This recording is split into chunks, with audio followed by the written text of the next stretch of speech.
The WWE is headed for a collision course, because in 2019 the WWE could be in very big trouble. Raw and SmackDown could end up being cancelled, and combine that with many other glaring problems, WWE could go out of business in 2019.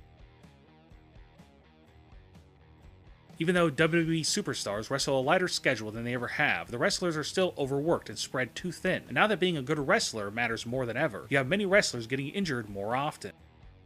Putting Raw and SmackDown on back-to-back nights was a terrible decision by WWE. Most fans can't handle watching a 3-hour show, then the next night having to watch a 2-hour show. And combine that with Talking Smack and 205 Live, you have nearly 7 hours of programming to sit through. And if there was a pay-per-view preceding all of this, then you would have to sit through nearly 11 hours of shows.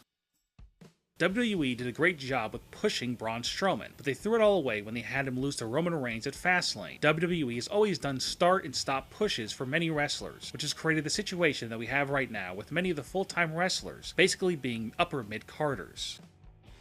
Many wrestling fans used to look forward to WrestleMania, but last year WWE decided to extend the length of WrestleMania to nearly 7 hours, which led to some fans calling the show the worst pay-per-view of the year. Even though WrestleMania is just once a year, WWE is overexposed to the show, and if they continue having the show be so long, it could drive away millions of fans down the line. WWE has become very repetitive, safe, and redundant. WWE hardly tries to think outside the box, and on occasion you will see them do something different, but most of the time, it's wrestler A versus wrestler B, and that's it. Many recently have noticed that the WWE has become very similar to the dying days of WCW. Bill Goldberg as champion, a cruiserweight division, and a 3-hour weekly TV show. WCW went out of business in 2001, with the 3-hour Nitros being one of the culprits to their demise.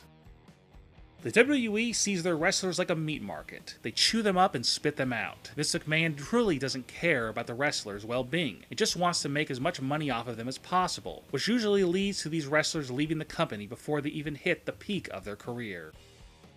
When Vince McMahon dies, WWE could be in very big trouble. The WWE stock will surely plummet, and there will be unrest within the company. Triple H and Stephanie McMahon are supposed to take over the company, if anything ever happens to Vince. But nothing is certain, and Triple H and Stephanie have yet to prove themselves.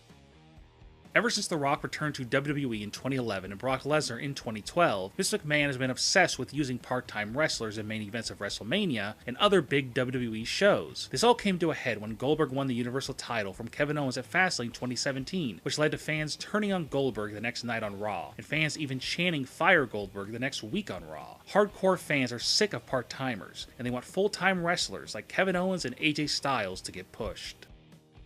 WWE's contract with USA Network ends in 2019. WWE's ratings have fallen like crazy since Raw went to 3 hours. SmackDown's ratings have gone up, but only by a few 100,000 viewers. We don't know what the TV landscape will be like in 2019, but if WWE's programming is cancelled from USA Network and no other TV channel will take them, then the only place for WWE programming in the United States will be the WWE Network, which could also have problems of its own because they won't have a big platform like the USA Network to promote it. Do you believe WWE will go out of business in 2019 or in the future? Leave a comment and give me your opinion. And also, don't forget to subscribe for more WWE Top 10 videos.